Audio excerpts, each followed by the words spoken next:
come in, you sprinkle the salt. So thank you very much. Now, yes, there's no reason we can't fly around the Caribbean, because guess what? We're heading on over to Grand Bahama, where we're going to meet Donvaria Duncombe. And Donvaria is the lovely Donvaria, and she's going to share her stories in the Bahamas with us. Welcome. Thank you. Can everyone hear me clearly? Yes. Yes. All right. All right.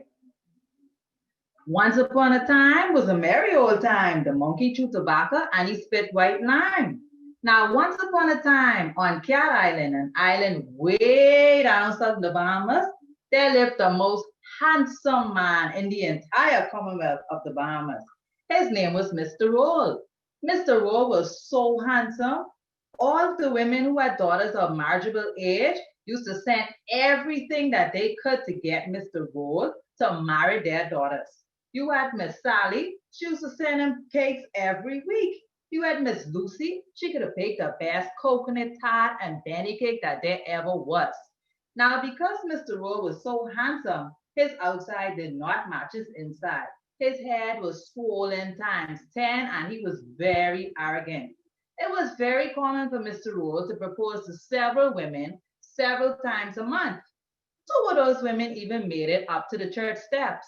But Mr. Roll didn't show up. His excuse was they was far too ugly for him to breed and have children with.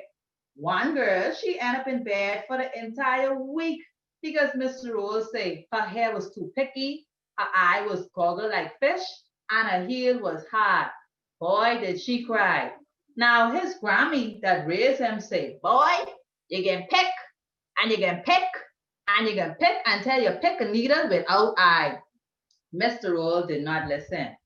Now, shortly after the Grammys warning, one day, a woman and her mother mysteriously waltzed into the town. Nobody know where they come from. Now, some people say they come from the southern settlement. Other people say, no, they have to be from Nassau, the capital. Look at that nice lace dress what they wearing. But wherever they was from, they were very beautiful, but very strange. They only woke up and they left for the entire day and didn't come back until the sun set. They never used to go conking. They never used to go fishing. They never used to go farming. Nobody even know how they used to eat. Mr. Roll didn't care. As soon as you could say hurricane season gone, he was done married to the daughter. Everything was going fine. He was walking around the neighborhood. Look at me. I still have a son, and he can be very handsome just like me, and my family can be set. My wife look good, I look good, and I soon have my son on my arm. Unfortunately, to Mr. Roll's surprise, there was no son. And the people in the neighborhood started to wonder, this is the same Mr. Roll who said soon he can have a son. He was very unhappy. On top of that, he noticed the wife and the mother-in-law's strange behavior. They would get up early and they would not return until the sun set. He used to threaten, he used to kick, I can throw you all out this house, and they still didn't listen. So one day he decided to go down to Mama Frida, the local Obeah woman.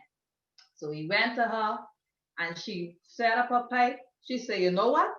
Bring me back 2 strands of your wife hair and 1 strand of her dress, her favorite dress. So he rushed down to the house. He got the items and returned back to Mama Frida. She prepared a nice pot of water, threw some bay leaf in it, and she fell into a deep trance. She was in that trance so long, Mr. Roll thought that she was dead. Then all of a sudden she piped up. When the pond plunga, plunga, meet for secret, plunga, plunga, meet for golden, plunga, plunga. Oh, all of a sudden the smoke flew up in the air and this big, black, ugly bird swirling around swooped down and crunched the crabs in his beak.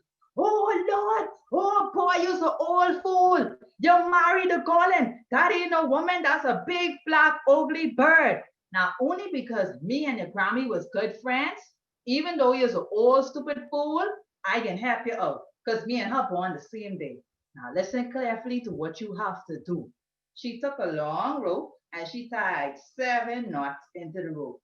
She wrapped it around his waist as a belt and she said, "Boy, whatever you do, don't take this rope off.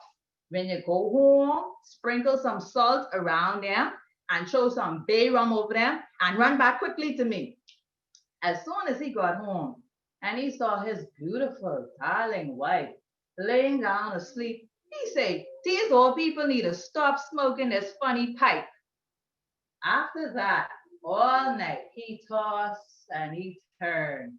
He tossed and he turned, thinking about the vision of his beautiful wife turning into a big ugly bird. He decided, okay, tomorrow morning I'm going to follow them to see exactly what they do all day. So as soon as he saw his wife got up and she got out of the house, he rushed behind her. He rushed to the field.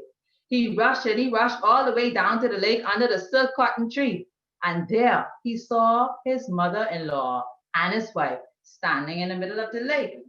At first they were still, and then the sky became gray, and all of a sudden, big, black, ugly birds began swarming around him and swooping down and picking their clothes apart one by one.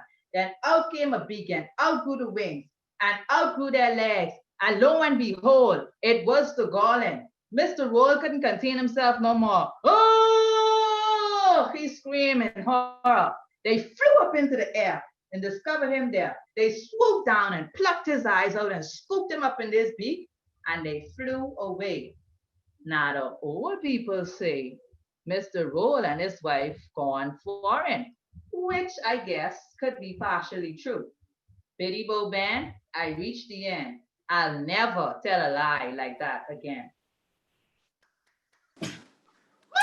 Thank you, thank you, thank you for that really colorful story. I sure if you were around back then, you were going to be presented as a prospective wife, wouldn't you? I think so. Right. So thank you for that lovely story. Okay. And so we're going to hop on over now to the UK, where we're going to meet